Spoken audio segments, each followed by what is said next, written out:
Hi everyone! Welcome back to the channel. In this episode, titikman natin itong pinakabagong labas ng Encanto Craft Beer. This is called Hop Culture Pale Ale. Tara, samahan niyo ako. Encanto Craft Beer is one of the largest microbreweries dito sa Pilipinas. Craft beer pa rin sila na matatawag, pero I'm not sure kung microbrew pa sila because I know na this is the biggest craft beer maker, manufacturer, brewer dito sa Pilipinas nga.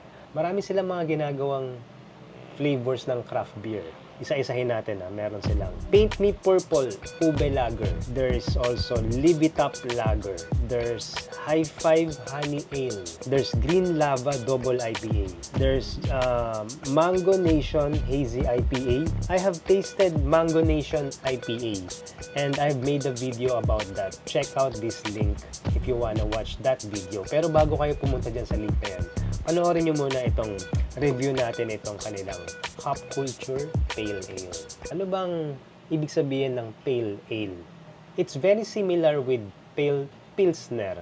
Ang San Miguel Pale Pilsen is classified as Pilsner. Ang pinagkaiba lang daw niyan ay mas matapang or mas malakas yung mga hops flavor kapag Pale Ale. Yung Pilsner naman, sabi nila mas crisp at saka mas malinis ang flavor, mas malinis inumin, mas smooth ang lasa. Okay, so this one is 5.4%. So kung ikukumpara mo siya sa San Miguel, Pale Pilsen is 5.5%. So mas mababa lang siya ng sobrang konti. Basahin muna natin yung mga nakasulat sa label niya. It says here, it's vibrant and hop forward. Some of the brewers na nakakausap ko when they describe craft beers, some would say it's hoppy. Hoppy.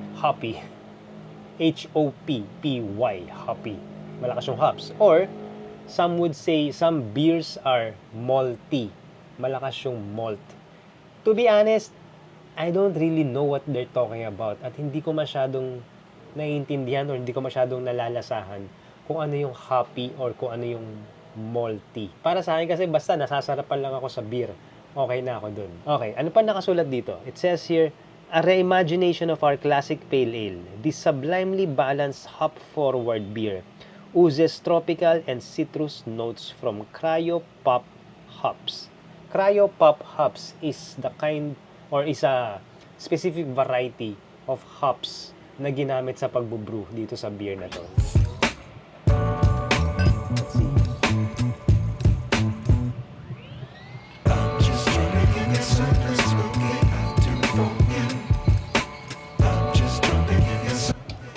Okay, I can see that it's very much like San Miguel Pale Pilsen.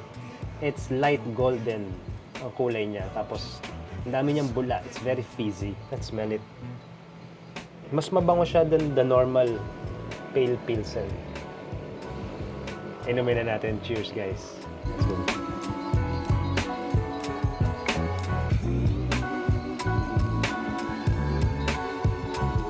Nice. Very nice. Ang sarap ng bitterness niya. Tamang-tama lang yung bitterness and the hint of sweetness. It's not very sweet. I just need to compare it to something else para lang maintindihan ko at maintindihan nyo kung anong lasa niya.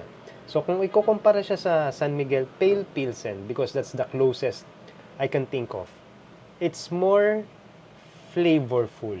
Pareho siya ng bitterness with Pale Pilsen, pero yung mas nalalasahan ko nga yung may pagkahalaman. I guess yun ibig sabihin ng hops forward. It's very refreshing. Gusto ko nang tonggain. Gusto ko na idire-diretso right now, pero syempre wag muna. Namnamin natin yung bawat sip. Yan. Look at that. It's beautiful.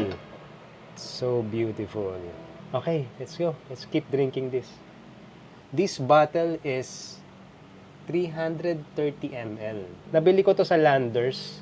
Sa Landers, you can buy a 4-pack of these beers. About 500 pesos, roughly, if I remember correctly. So that means one bottle is only 125 pesos. That's not bad. Mas mura na siya than the other craft beers na available dito sa atin sa Metro Manila. Sometimes, ang mga craft beers, umaabot yan ng mga around 220 pesos, 220 to around 250 pesos per bottle. Lalo na kapag sa mga restaurants ka bumibili. I'm reading the website. Basahin natin kung ano yung sinasabi ng mga tao tungkol sa kanya. Sabi ni Miguel Z, "Love that the Pale Ale is back.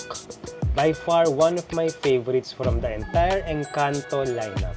Really a smooth beer. I love that this is a bit more hoppy compared to the first Hop Culture." So this is the second version na pala nitong Hop Culture. Kasi dati naglabas sila ng Pale Ale. Tapos, after a while, diniscontinue. And then ito, nilabas sila ulit. Sabi naman ni Sam, "Fruity and goes down easy. A good summer brew." Very good reviews. Masarap naman kasi siya talaga.